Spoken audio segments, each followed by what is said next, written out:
Jennifer Lawrence has finally discovered a shocking truth, one humanity's known since the dawn of social media. Nobody cares what celebrities think about politics. Yeah, the same Hollywood elite who lecture you about climate change while burning jet fuel like a Fast and Furious sequel, the folks broadcasting from Malibu mansions about how you should live, have finally realized the peasants aren't listening.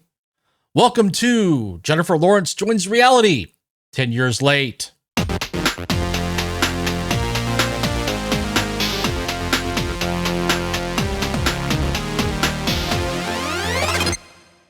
What's up, everybody? Welcome back to The Critical Nerd, the channel where we protect movies from self-righteous millionaires with savior complexes. Today we're talking about Jennifer Lawrence, Oscar winner, bow and arrow enthusiast, and self-described first female action hero, which apparently is news to Ripley, Sarah Connor, Wonder Woman, and everyone born before 2010.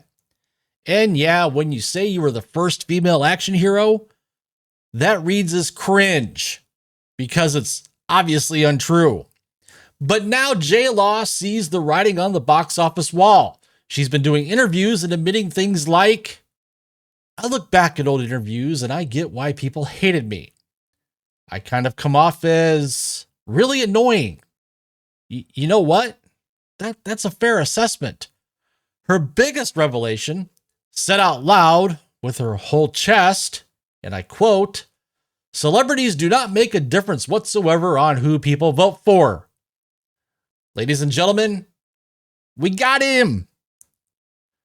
This came on a New York Times podcast when she was asked about speaking out politically. She said, and I quote, "I don't really know if I should.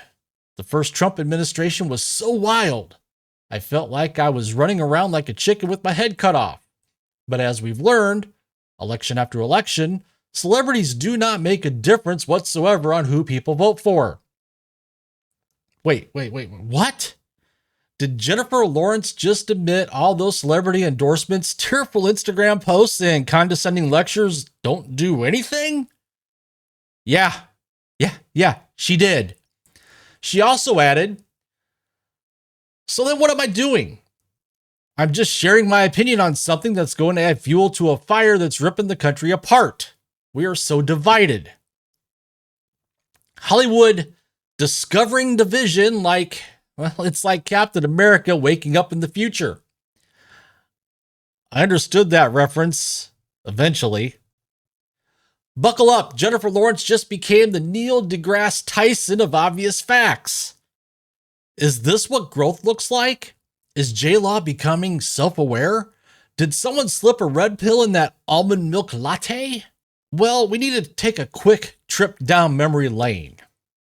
This is the same Jennifer Lawrence who in 2016, right after Trump won, wrote an unhinged op-ed on a feminist vertical claiming essentially that only straight white males would be safe in America and urging everyone to be loud.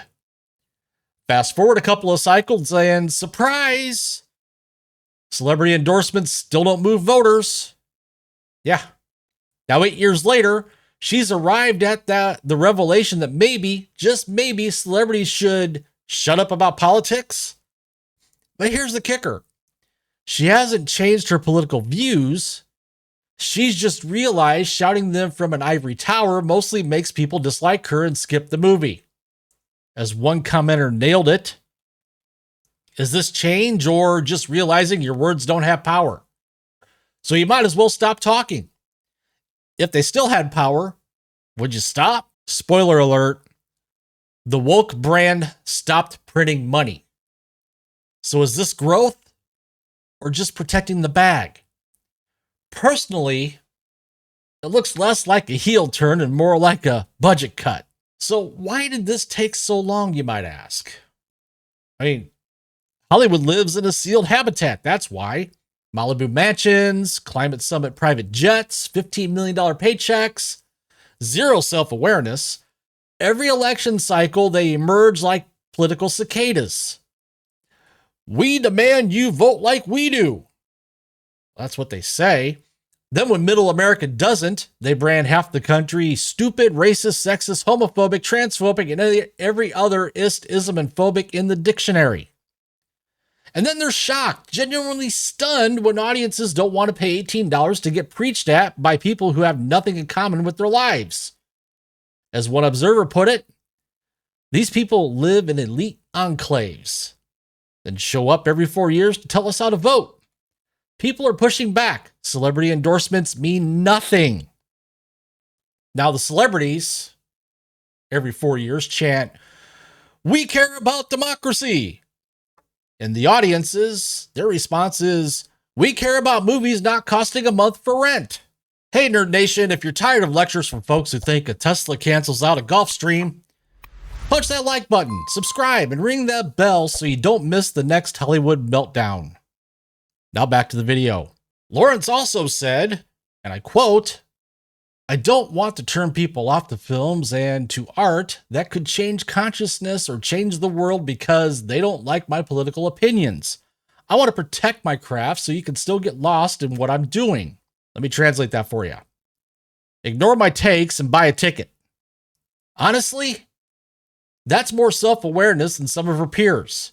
Meanwhile, you got little Robert De Niro still yelling at clouds and Mark Ruffalo is permanently logged on. She also admitted she's watching actors nuke their careers. You watch these actors' faces who had incredible careers, and then half the internet doesn't want to see their face anymore. Sounds like Mark Hamill. I get so upset for those people, and it feels just so wrong. The self-awareness is almost there, because who built the system where lecturing your audience was a requirement? Hollywood did. The entertainment media did. The bubble did. It's like watching someone light a house on fire, burn it down, stand in the ashes and say, "Mistakes were made, mostly by the audience." She's even said she regrets speaking out so forcefully and admits voters choose the policies they wanted. At one point, half jokingly, "I regret everything I've ever said or done." But let's be real. She hasn't changed her politics. She's just muting the mic. In fact, she wants to express those views through her work now, via projects with her production company. So the sermons don't go away. They just get whispered in the dialogue. Is she getting wiser or just poorer? Clarity or PR damage control? Either way, the problem isn't that actors have opinions. It's that they won't stop weaponizing them against the audience. So will this last? What does it mean for Hollywood? Well, I'm not optimistic. We'll see if she sticks with the no politics mic rule when the next election cycle heats up, which we're kind of almost in right now. For her sake, and for every celebrity's sake, it would help to shut up about politics if you want people to watch your movies. No one listens to you anyway. And the machine's still intact. DEI departments, activist press, and studios desperate for headlines. The incentives haven't changed. Remember, she didn't say she changed her views, just that she won't share them as much. That's not a revolution, that's volume control. So there you have it. Jennifer Lawrence finally realized celebrities are irrelevant in politics. It only took 8 years, multiple election cycles, and Hollywood's cultural stock collapsing. Is she pandering, trying to win back audiences, or genuinely waking up to reality? Tell me in the comments below. Do you forgive Jennifer Lawrence, or is this too little too late? Will other celebs follow, or keep making the same mistake? If you had a good time, smash like, subscribe, and ring that notification bell. I'm the Critical Nerd. Stay critical, stay nerdy, stay based, and remember, the audience doesn't owe you anything. You have to earn it. Peace.